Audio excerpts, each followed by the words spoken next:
Hi, my name is Boone. I live in Toronto, Canada, and I wanted to share with you our van build experience, and especially our experience with Desert Camper Vans, the company that helped us build our custom dream camper van.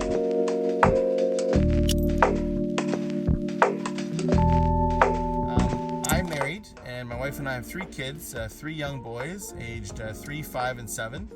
And we have been looking for ways to travel that don't break the budget.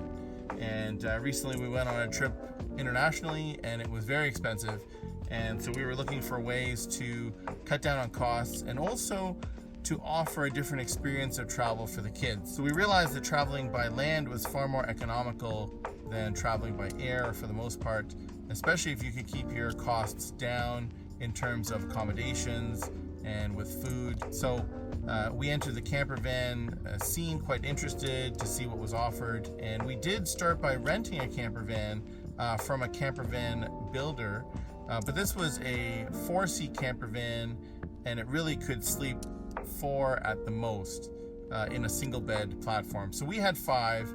We ended up bringing 2 vehicles, splitting ourselves up amongst 2 vehicles, and it was quite challenging. It was cramped. We had to sort of park 2 different vehicles wherever we were staying, and it wasn't a great experience for us. So that was a non-starter. And unfortunately, the majority of vans that you see, or Class B motorhomes that you see out, either professionally made or mass made, they're all equipped for 2 or 4 van lifers, or 2 or 4 passengers. And so unfortunately that wouldn't fit us. We have 3 small children, and 3, 5, and 7. And we also often travel with our nanny to help out with the kids, and our grandma for the kids. So that's 7 people. So we really were asking a lot in trying to get a custom camper van built that could seat 7 and sleep 5 or 6, at a minimum. So that was the challenge that we had. And when we contacted a lot of camper van builders, they were, some of them were flat out quite negative. They said there's no way we can make that happen. It's just too many seats. It won't work. It'll be too big. There won't be enough room for anybody. And so, we thought our hopes were dashed. But then we encountered a company in Alberta called Rocky Mountain Campers, the predecessor to Desert Camper Vans. And they were very positive. Etienne, the owner, was very positive, and he thought this is going to be a challenging build, but we are up for it. And he and I spent a lot of time over the internet, over Zoom, trying to come up with designs that would work and where everyone could sit safely and comfortably and be able to enjoy the view or enjoy the ride. So I'm going to take you on the tour of our camper van that has been built by the company Desert Camper Vans from Osoyoos, BC. So this is our camper van. It is a Mercedes Sprinter 2024 170 all-wheel drive with a stone color, and not a lot of modifications to the outside. We have added a roof rack on top with the 360 camera system from Brand Motion. Desert Camper Vans has also added CRL windows with the roof rack and solar panels on top, about 350 watts of solar. They've added the Backlund Expedition Gear pods, as well as a water intake there.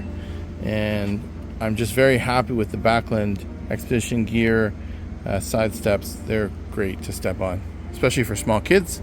On the driver's side, we also have CRL windows, the Backlund climate controlled pods, and we also have a 30 amp shore power attachment here. They also added some side lights which look great at night and help to brighten the space. Second light here over the passenger door, really bright. So now we will enter the space.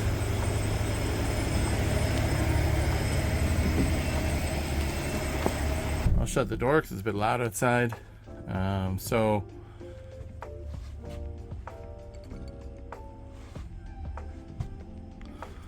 So this is the front cab of the Sprinter van. We did add the Brand Motion 360 camera system, which has 4 cameras, and to that they also added a knob where we can check out the different views. So that's a wide angle from the rear, focused rear camera, and this all supplements the vehicle's inherent rear camera system. But this just allows us to see out the back because we don't have any rear windows, so we don't have any rear mirror. Gotta love the engraved Yeti mugs. So Desert Camper Vans did add a shelf for additional storage above the driver and passenger seats. There we've stored our Van Essentials window coverings. They also added a little bit of L-track here for a bit more extra storage if we want to clip any bags on there. They also added on some pod storage on the side, which was cool.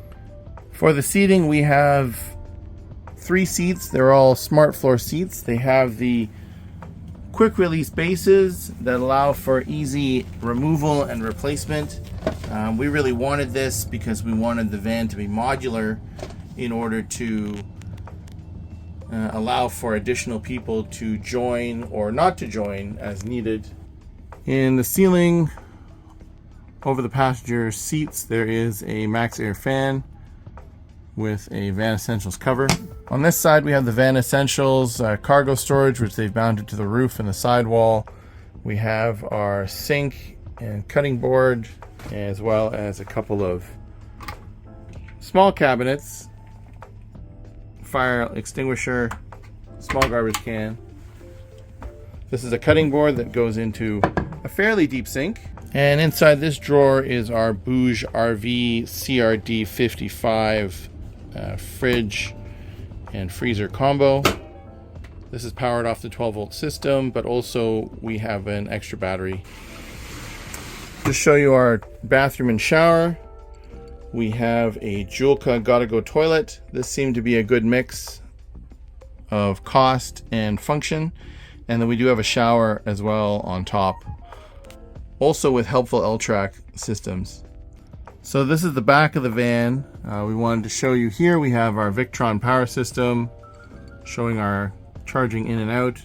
We have a remote control for our Max Air fan, and this is the light control on a dimmer switch.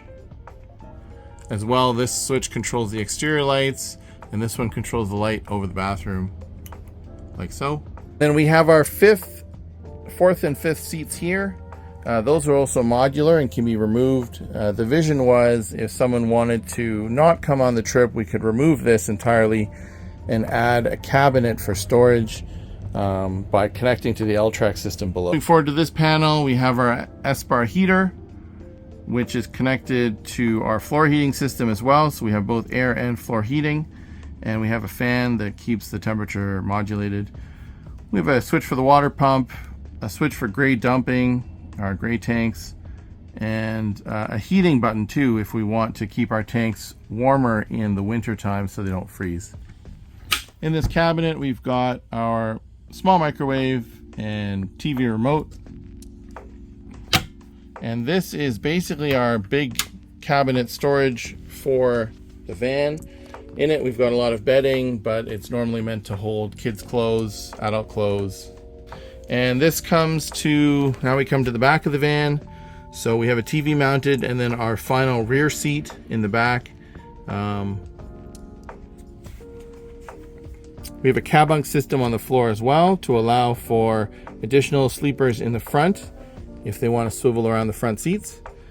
And then we have separate lighting in the back here for dimming.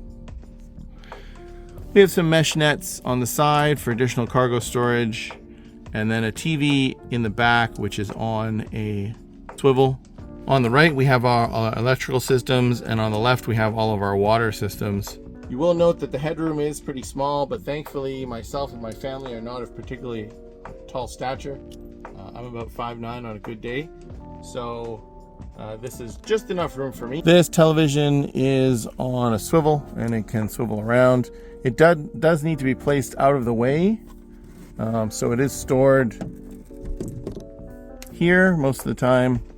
There is a lagoon table that connects here and is one of the bed platforms, so we have 3 pieces of wood that will ultimately connect here to form a bed on the bottom.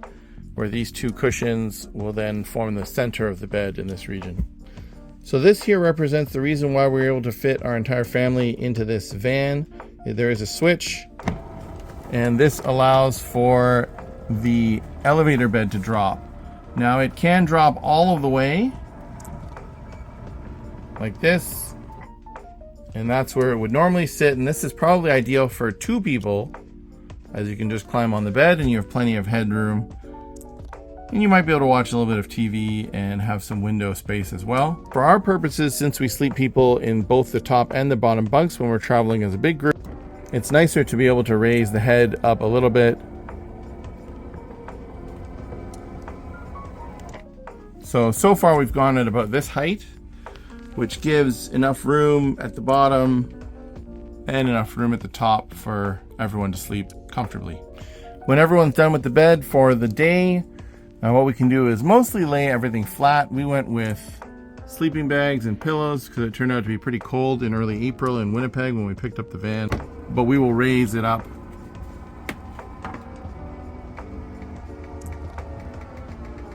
And that's fully raised. You'll note that there is also a MaxxAir fan in the back. We had them give us wiring capabilities to add AC if we needed to in the future. To the rear of the vehicle, not a lot of big changes. You can see the roof rack, and you can also see the 360 camera, which lies over top the regular rear camera. Just to show you the back of the vehicle.